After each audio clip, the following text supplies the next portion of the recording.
Nous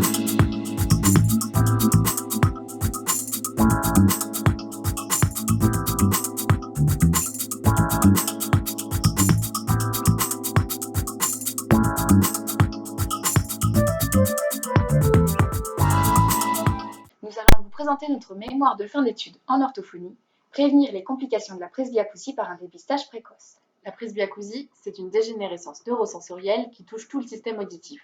Elle apparaît vers 55-60 ans et elle est liée au vieillissement naturel du système auditif. Elle peut être aggravée par différents facteurs, notamment des traumatismes sonores, la prise de médicaments toxiques et il existerait un terrain génétique. Avec l'évolution, de nombreuses complications vont apparaître. On a notamment une gêne sociale auditive, des troubles de la communication, des troubles du caractère, de la dépression et même des troubles cognitifs. Ce sont des conséquences qui sont vraiment dramatiques.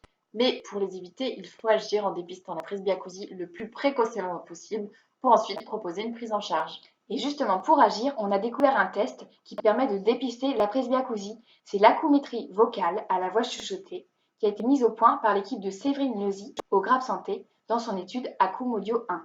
Nous, ce que nous voulions savoir, c'est si nous étions capables d'apprendre ce test et de l'utiliser. C'est notre problématique.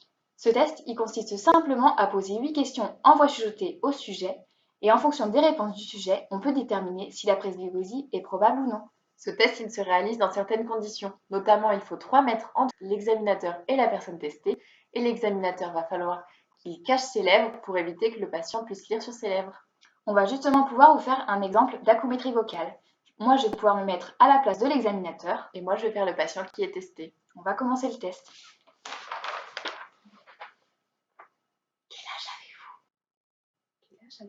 J'ai 62 ans. Où habitez-vous? Où habitez-vous? J'habite à Nantes. Quel est le nom de votre médecin de famille? Monsieur Dupuis. Très bien. Là, vous voyez, on a pu faire les 3 premières questions de la liste d'acoumétrie vocale. En temps normal, nous faisions les 8 questions lors de nos passations. Si une personne entendait moins de 6 voix chuchotées, elle avait de fortes chances d'être presbyacousique. Lorsque nous sommes allés sur le terrain, nous avons d'abord défini la population que nous voulions tester. Donc nous voulions des personnes susceptibles d'être presbyacousiques, donc de plus de 60 ans, vivant en EHPAD et non démentes. Au total, on a quand même pu tester 102 personnes âgées. Et parmi ces 102 personnes, 84 ont été dépistées presbyacousiques. On peut en conclure que l'acoumétrie vocale en voix chuchotée, c'est un test qui est facile à apprendre, pratique et rapide à réaliser.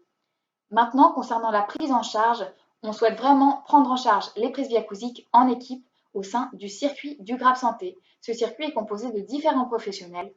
Les médecins qui pourraient dépister la presbyacousie, les ERL qui pourront poser le diagnostic de surdité, les audioprothésistes qui vont appareiller les personnes âgées et leur permettre d'entendre, et les orthophonistes qui vont pouvoir faire de l'éducation auditive et permettre aux patients de comprendre le message. Tout ce travail va toujours se faire avec l'aide d'un aidant. L'aidant, c'est une personne indispensable qui va être présente au quotidien auprès des personnes âgées.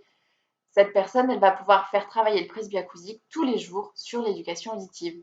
Donc la prise en charge de la presbyacousie commence par un dépistage précoce et se poursuit par un travail en équipe.